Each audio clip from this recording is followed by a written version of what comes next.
বিকেলের নাস্তায় যাদের একদমই স্ন্যাক্স না হলে চলেই না, তাদের জন্য খুবই সহজ আর সাদামাটাভাবে আজকের এই পর্বটি সাজিয়েছি। আসসালামু আলাইকুম everyone, welcome back to my channel. আজকে আমি তৈরি করব খুবই ভিন্ন ধরনের একটা নাস্তা।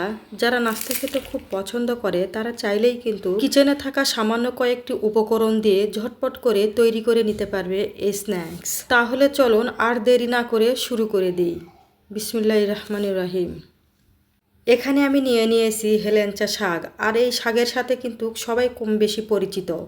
এই শাক মাঠে ঘাটে বাড়ির আনাচে কানাচে সব জায়গাতেই পাওয়া যায়, আবার বাজারেও কিন্তু এই শাক কিনতে পাওয়া যায়। এবারে এই শাকগুলো আমি ভালো করে ধুয়ে পরিষ্কার করে নিয়ে পানি ঝরিয়ে নিব। আর এই দিকে দেখুন মসুর ডাল আর চাল দিয়ে নিয়েছি। এগুলো আমি আগের থেকে পানিতে ভিজিয়ে রেখেছিলাম, নিয়ে ভালো করে ধুয়ে পরিষ্কার করে নিয়েছি।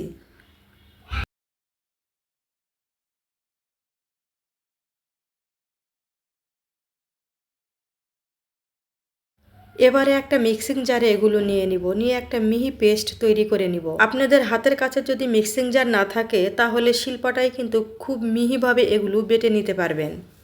তো এবারে দেখুন চাল আর ডালগুলো কিন্তু আমি একসাথে দিয়ে দিলাম। এবার দিয়ে দিব 1 ইঞ্চি পরিমাণে আদা, আর দিয়ে দেব রসুনের কয়েকটি কোয়া, আর দিয়ে দেব 3 থেকে 4টি কাঁচামরিচ।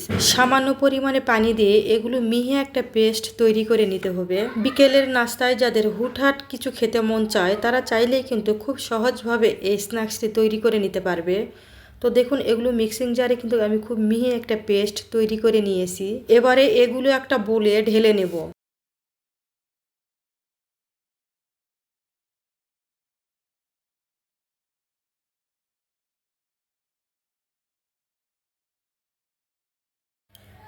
তো দেখতেই পাচ্ছেন এগুলো কতটা মিহি করে ব্লেন্ড করে নিয়েছি। এবার ওই মিক্সিং জারটি ধুয়েই সামান্য পরিমাণে পানি দিয়ে দিব।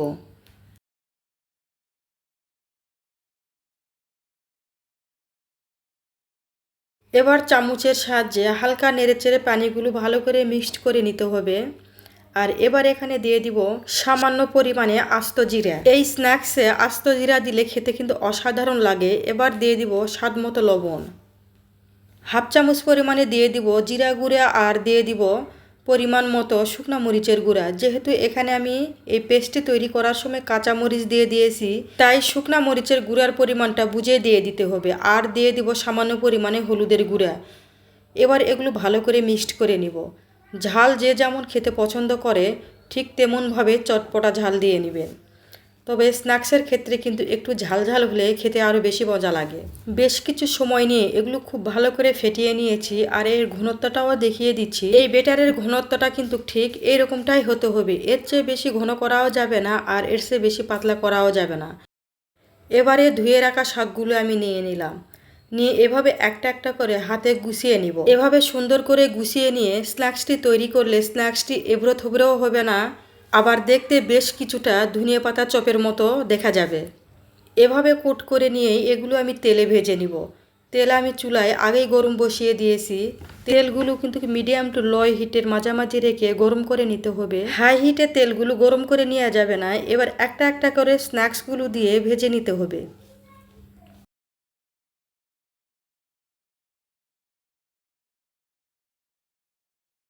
স্ন্যাক্সগুলো দেওয়ার পরে কিন্তু তাড়াহুড়া করে উল্টে পাল্টে দেওয়া যাবে না। 2 থেকে 3 মিনিট অপেক্ষা করে ওপাশ যখন হয়ে আসবে তখন এভাবে উল্টে পাল্টে নিতে হবে। এভাবে 8 থেকে 10 মিনিট ভেজে নিলেই দেখবেন স্ন্যাক্সগুলো খুব ক্রিস্পি হবে।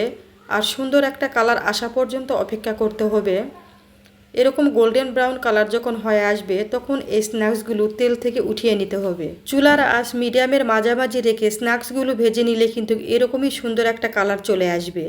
স্ন্যাক্সগুলো কিন্তু পুড়েও যাবে না। বাকি সব স্ন্যাক্সগুলো কিন্তু আমি একইভাবেই ভেজে নিব।